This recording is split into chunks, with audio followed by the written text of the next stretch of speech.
Government leaders, state-owned companies and the private sector all looking to the 15th BRICS Summit to produce powerful partnerships.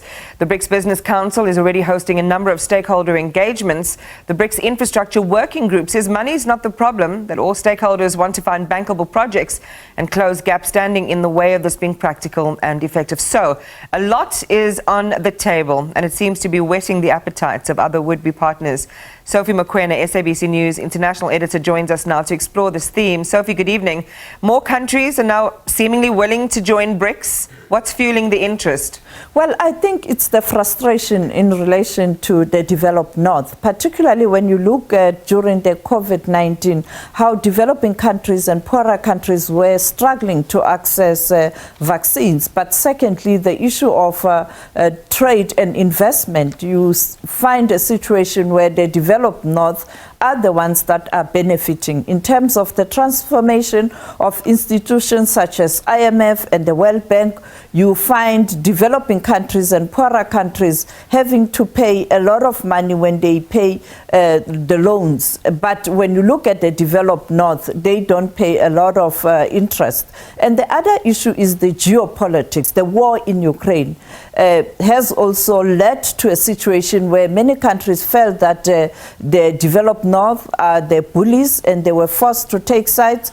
And some believe that perhaps being in many other forums will help to ensure that there's a balance of power, but also the issue of the multipolar world. And I think now, much as BRICS or BRIC, when it was launched initially before South Africa joined the group, its aim was to focus on trade and investment. Now they find themselves having to deal with the geopolitics. And I think that's the reason. And when you look at countries that are pushing to join or who have indicated interest, they include, among others, Algeria, Argentina, Belarus, Cuba.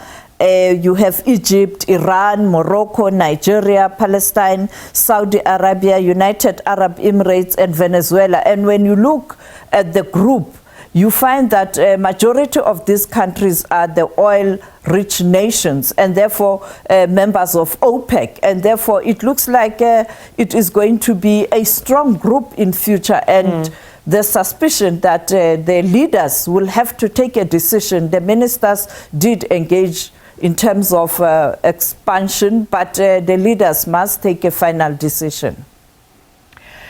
So, I mean, you've shared just a hint there about how BRICS leaders are likely going to respond to this, but what are experts saying about what the impact could be in terms of, South-South cooperation?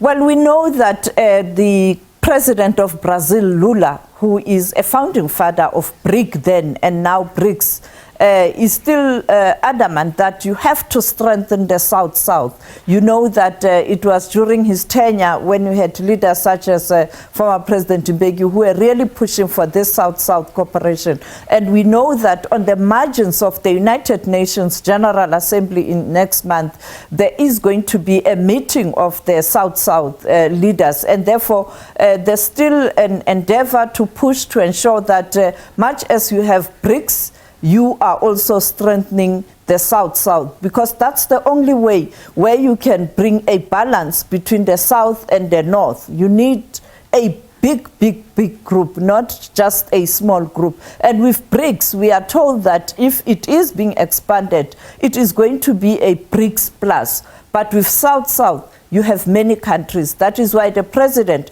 has also invited leaders from the South, much as he has invited leaders on the continent, particularly the different leaders who are chairs of the different regions on the continent.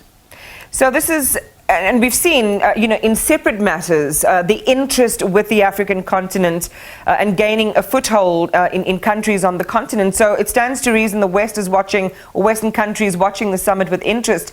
Any indication who from the developed North is invited? You just have to look at the diplomatic shuttle between the North and those who are in the south. Most of the visits that we saw, either state visits or official visits or the ministers of international relations or foreign affairs, it was mainly the north. You can see that there is interest in getting an understanding in terms of where this group is going. And therefore, but what we do know is that none of the developed north leaders have been invited to this summit. Only the south and also the sub-Sahara, that is the African continent. And therefore, I think for those countries in the north, the diplomats in South Africa will be invited, the different embassies, and they will be eyes and ears of their own countries in the north.